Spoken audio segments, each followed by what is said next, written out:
What's up? This is On the Scene with Carissa Dez, and we are here at the Lollipop shop for the Thesis, and I am here with my very special guest, Mike Schmidt. And my special guest co-host, Mac Smiff. Can you tell me a little bit about yourself and what you do? Yeah, so I'm currently the District Attorney, which means I'm the top prosecutor in Multnomah County. A little bit about me, my background, grew up in New York. I taught high school in New Orleans. I moved to Portland in 2005. Got involved in the criminal law, but then I got out, did some other things in the state government, ran a state agency, then ran for district attorney in 2020. Won with 76% of the vote, and then things got kind of crazy. Yeah, what do you mean things got kind of crazy? Talk about that. Yeah, let's talk about it. Well, Spill the tea. I got elected in 2020 on May 19th. Okay. Yeah, that was right before the 2020 protests. That's right. So we were already a couple months into the pandemic, but we were still in that phase where people were like, maybe next month we'll go to work. And it just kept getting extended. And then literally for a like week. 2 years. Yeah. And then a week after I got elected, George Floyd was murdered by police. And the streets blew up, and the former district attorney quit. And so the governor called me and said, I need you to start early. And so that was my first day in office, was halfway through the protest. Yeah. So, full disclosure, because I feel like I am a journalist sometimes. You are a journalist. I am a journalist, right? So, I was actually, I had charges at that time, and Mike came in and dropped off charges that didn't involve any specific evidence, essentially. Because I was going to be charged anyway, but it was going to waste everybody's time. So, I'm a little bit biased in that way. I don't want to disclose that. But getting into that even more, the old DA just left. And I always wondered, why did he just walk through? Was he just saying, I don't want to be the one to have to drop all these cases? Or was he saying, I'm just not even I just don't want this all? He's like, this is a big mess. Did you ever sense that happen? Yeah. When he called me to let me know, he gave me 24 hours before he announced it publicly that he was going to do that. He just said he didn't think, in the moment. I had just been overwhelmingly elected. He felt like, it was my time, I guess, to come in a little bit. But, really that's a personal decision that he made at that moment to step up. That was bad. So what was it like stepping in office during that time for you? Well, it was wild. First of all, there's a new courthouse now. We were in the old courthouse, which, we were getting ready to move, so ceiling tiles are kind of falling down, everybody's in boxes. Everything's literally falling apart. You're in the pandemic, so yeah, nobody could show up. The Justice Center was closed down because it got lit on fire early on in the protest. And it was all the fence. The fences were up. Yeah. And I had just won overwhelmingly in the county, but the office that I was taking over, they had endorsed the other guy. And the police, who we work closely with, as prosecutors work closely with police, they had endorsed the other guy. And so coming in at a high stress moment, high tension moment with the people that I'm working with, having supported my opponent just a week ago, kind of led to some tensions and some things. But, we've been building back ever since. And now that I'm almost 4 years in, I feel like we've made a lot of progress on some of the biggest issues facing Multnomah County. Gun violence was a big deal, and it still is a big deal. So we're, prosecuting those cases, hold people accountable on gun violence, but also we reached out, partnered with OHSU, and did something that's not been done in Multnomah County before. Yeah, we started a review commission, a homicide review commission. We got epidemiologists, teachers, religious leaders, all kinds of community members, law enforcement included. And now we're going through these cases to see, is there something we could have done to prevent this from happening? Because the criminal justice system is reactive. Crime happens, police show up, prosecution occurs, right? But if you don't want the crime to happen, you got to be preventative. And so partnering with OHSU to study gun violence specific to Multnomah County and come up with ideas, I think hopefully it'll be a game changer for us. Yeah. So it sounds like you came into a very stressful situation. Also sounds like you have a lot of patience to have weathered that storm and to still, be level-headed and, making change in the community.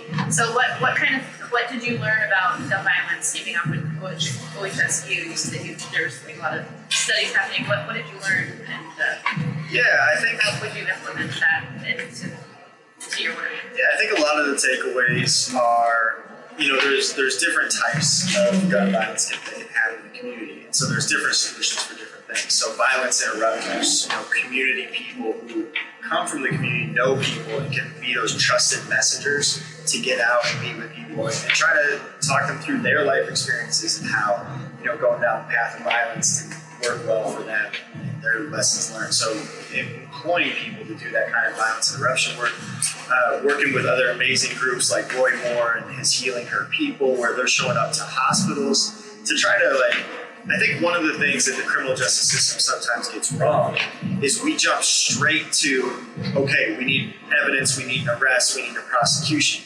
But there are real victims, at play, and they've experienced real trauma. And a lot of times the question that's not being asked is how do we help this individual right now? Yeah, usually it's it's the mental that, and I've seen a lot of studies where punishment doesn't always help people to be rehabilitated. I think it helps some people, but for the most part, that's not really going to help them. The preventative help is yeah.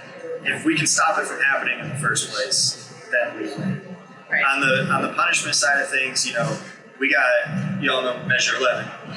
Measure 11 is Oregon's one-size-fits-all sentencing law. So if you're convicted of this crime, you're going to do this much prison time no matter what. And what you see in Multnomah County is a lot of disparity in who's going to prison, right? Specifically young black men for certain Measure 11 crimes. So one of the things that we did is we started a court that instead of sending people to prison, we give them the opportunity to be in the community, but in this wraparound court. And what we're seeing is the recidivism rates, which is the rate at which people commit new crimes. I learned that term last time I talked to you. Yeah, it's literally half of what it is for people to go to prison. So we're getting much better results while keeping people in the community because, people are brothers and sons and siblings and everything else. So if we can keep them in our community and keep our community safe, that's a win-win all the way around. Yeah, definitely. And I know that once you get into the system, it's difficult to get out of it, and you're seen as kind of an outcast at that point. Because this person's a criminal. We don't want them back in our community. So to involve the community, I think, is really important. One of the things that I'm very proud of is we have, for the first time ever, a justice integrity unit. And so this is a unit that reviews old convictions.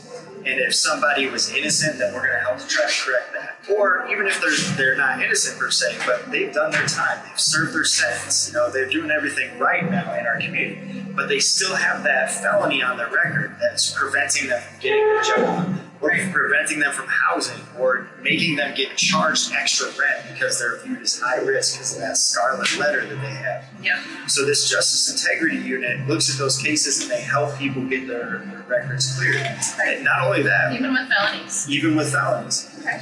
And we have, not only that, we have found, before I became DA in the history of this county, over 100 years, whatever, there were 8 cases that were labeled as wrongful convictions.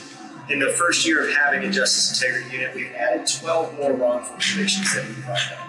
Oh, wow. So when you're actually putting resources to it and looking for these things, you're going to find that we make, the system makes mistakes, even if it's not intentional, it does. And we're doing everything we can to correct that as well. Okay. So I have a question, Brian. Mm-hmm. Why are you so soft on crime? Yeah, I really like this question because what it does is it sets up the dynamic that I think a lot of the people want to put criminal justice policy into, which is you're either tough on crime or you're soft on crime, right? And what that implicitly assumes is that tough works and soft doesn't work to keep us safe, right? But if that was true, then the United States of America would be the safest country in the history of the world, bar none, because we are the most incarcerated country in the world. Not even close. Name any country you want, the dictators and everything else. We're the most incarcerated nation on earth, not the safest. So this whole paradigm of, soft on crime, hard on crime, first of all, it's fictitious. It's not a real thing. But it implies to everybody that being hard works, and we actually know being smart works. Yeah. Look at the data, look at the research. These interventions have been studied all across the world. And you got to look at people as individuals and then ask, why did they get here? What is the underlying causes? How do we work on those things to change the outcome? Right. And that's what actually works. That's why drug courts work. That's why treatment courts work. Because you're working with people on what the issue is. And when you can do that, they're going to be more successful in the community. Yeah. Like you were talking about before, getting people back into the community. Felons, they might feel like they might feel a lot of shame, and it's hard for them to get a job. How are they going to pay for rent? The people that they want to rent from don't want to, rent out to a felon. So, it's definitely important to rehabilitate those people, because we're also just going to go back to the streets and probably do even worse crimes. It can keep people trapped in that cycle. And it can also, I think one of the biggest threats to public safety is when people don't have hope that they can move forward and that there is a path. Yeah. Because then they just disengage and they're like, what's the point? There's no hope for me. Exactly. Nobody cares about me. Why do I care about anybody else?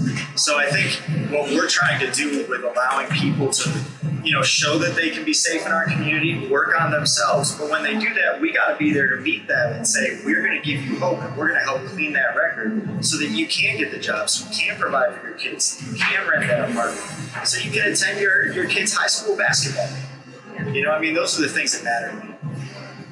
Definitely. Well, I have one more question. First of all, I want to say the billboards, the shit show billboards. What do you think about those?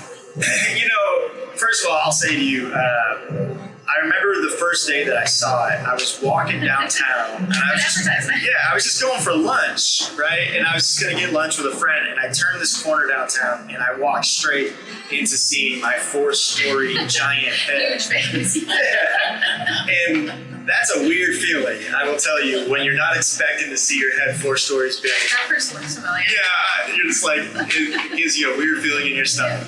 So that was strange. But then I kind of had a little bit of fun with it. Every once in a while, I make sure that I don't ever drink and drive, so I take Ubers a lot if I know I'm going to be drinking that night. And so we'd be driving across the Morrison Bridge, and so I knew we were going to pass the billboard. And more than once, I'd lean over to the driver and be like, hey, you see that billboard over there? And they're like, oh yeah, that billboard. I was like, that's me, I'm Mike Schmidt. They're like, what, that's you? I'm like, yeah. And I just want to see what they're saying. They're like, man, that's a great billboard. Like, good job. Like, I'm so glad you put that up. And I'm like, no, I didn't put that up. And they're like, wait, what? And I'm like, no, it's not a positive billboard. It's a hit. Yeah. So I thought, in talking to a lot of people, it seemed to confuse a lot of people. They didn't know really what the messaging was, what it is. But picture that. It was, and that's the thing, right? Yeah, when I first saw it, I was like, oh, he did great. And then I drove by it again, and I was like, oh, wait, no, he didn't put that up. Oh, that's put up by some super wealthy people who don't even live here and are trying to stir up things. So it's kind of wild, but I think the sad part is that is some people trying to make money off of people's pain and off the city's pain, and trying to, use us, Portland, and try to make us a mockery to sow division, to sow fear, to sow hate. And really, I feel like now as a community, as Portland, we're past that. I think people want, just like anybody else, we want to be hopeful. We want to know that our city is going to be healthy and safe. I don't feel like that was the message. And, I was laughing, but I was like, who put this up? It was just too easy. It was too easy of a job. Like crime, way up. Yeah. Well, and that's the funny thing too, right? Like crime out of control. You're like, yeah, actually crime's down. And if you look at the history of the United States, we're still at an all-time low of crime. And for people who are victims of crime, I know that doesn't feel good, right? It doesn't help to be like, oh, well, then it's down. Like, we still need to work on those cases. Someone breaking into your house, you're like, crime is down. Crime is down. Yeah, exactly. Okay, crime is down. Yeah, that's not helpful. That's not helpful. So we need to take it seriously. People who are committing crimes do need to be held accountable, and we need to do what we can to make sure that they're not going to be doing that anymore, creating more victims in that community. But as a fear tactic of trying to drive fear in the community, it really has become just a right-wing kind of a MAGA, Donald Trump way that they are attacking, making people feel that fear. Yeah, definitely use a fear factor.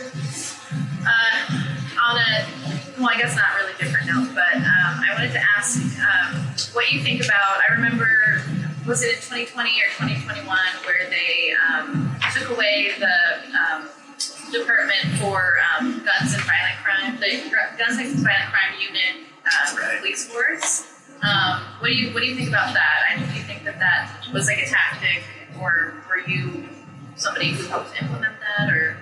No, so I didn't have anything to do with that decision-making process. That was, a city of Portland. The mayor runs the police, and the city council, they vote on those types of things. So Police runs the mayor. Yeah. So that was the decision made over there. I think.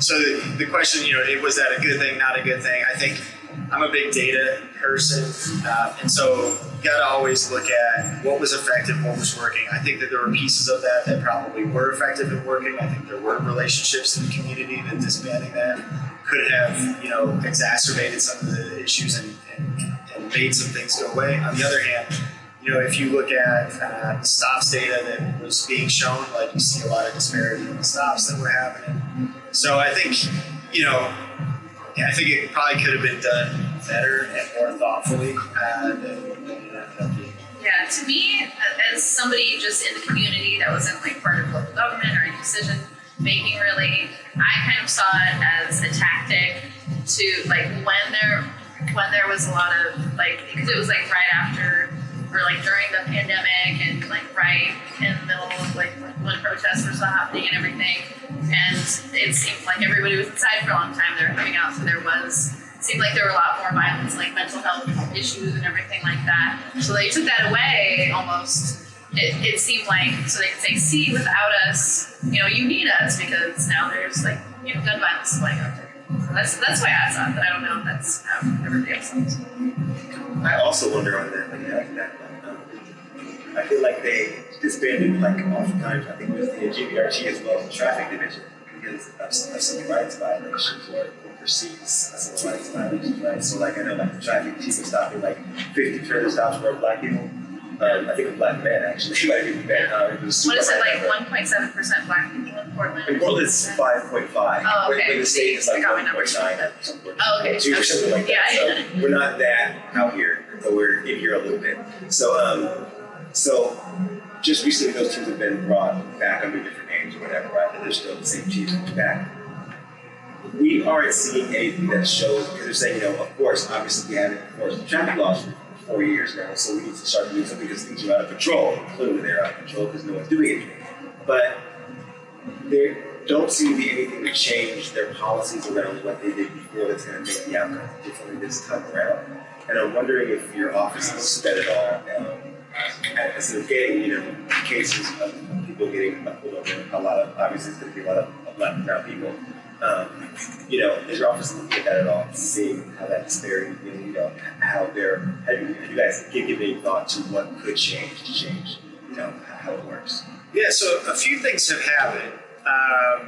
The state's Criminal Justice Commission, which was the agency I used to run before I was district attorney, there were some laws passed. So now they track all the stops data statewide. So they're able to analyze that by agency and look at disparity, and they can even control for some different variables to try to get at that. So my agency is the prosecutor now. We don't track that, but the state is tracking it. And I think so that always needs to be monitored and see what's happening. I think a lot of times some of the things that I look to are, you look at the stops data, but then you also look at the success of the stop. So for example, if you're on a stolen car mission, like how many of the cars that you're pulling over are actually stolen cars, right?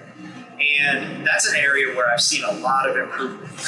So the Portland Police, they actually teamed up with OHSU to use a different method for tracking stolen cars. They went from, on a stolen car mission, they would pull over, say, 80 cars a night, and probably 3 or 4 of them would end up being stolen.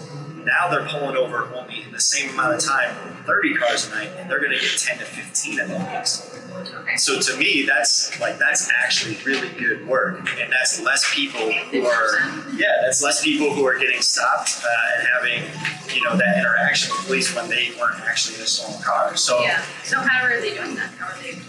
well, they kind of dialed it in with some science. I mean, and just like anything else, it's research and data, and then you use some of these things. So they have a whole way now that what they're calling it is they're looking for indicators on cars, and they essentially know that if they see a certain number of indicators. So, for example, a license plate, a temporary license plate, doesn't mean the car is stolen, but maybe it makes it a little bit more likely that the car is stolen. Super black tinted windows. Exactly. A car that has dealer plates but looks banged up, right? It's like, wait, why is that a dealer car if it's banged? Just these things that kind of look a little bit strange. A broken window. I mean, some of these things are more obvious than others. But anyway, if they're getting enough of these indicators, then they're saying, okay, the likelihood now that this is a stolen car has hit this threshold, we're going to pull this car over. And with using that method, they're getting a lot more accurate, which means less people having their lives interrupted needlessly by getting pulled over, and less risk of things going bad on the traffic stuff. So I do think that they're making progress in some of these areas. And, with the traffic division thing, I'll tell you, one of the reasons I'm glad that the traffic division is back on is because we really were not seeing a lot of DUI cases coming to our office. And that's a problem. When people are driving drunk and getting into accidents, we see absolutely tragic things happening.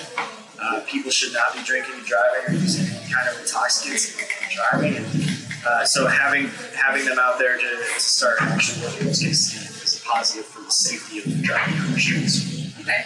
I mean, I will admit, I do see a lot of pretty drunk drivers like just swerving around downtown Portland. It's not good. It's not good. I will admit that, Hey, but I know. I did get hit. I don't know. Chill. All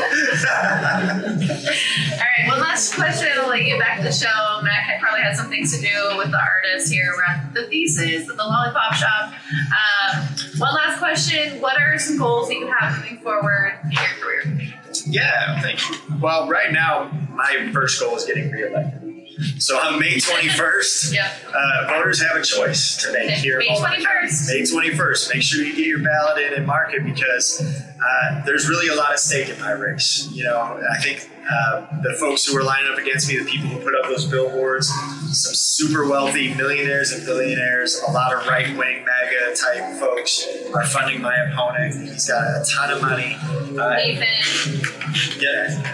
That's him. And so, I think there's really a lot of risk about how is our community, how do we want to go? Do we want to move forward or do we want to go backwards? And that's really what's at stake. So my future career, exactly, is be the DA for 4 more years. I've got some plans and things that I've already got in the works. We're working on a new innovative domestic violence program that we can work with.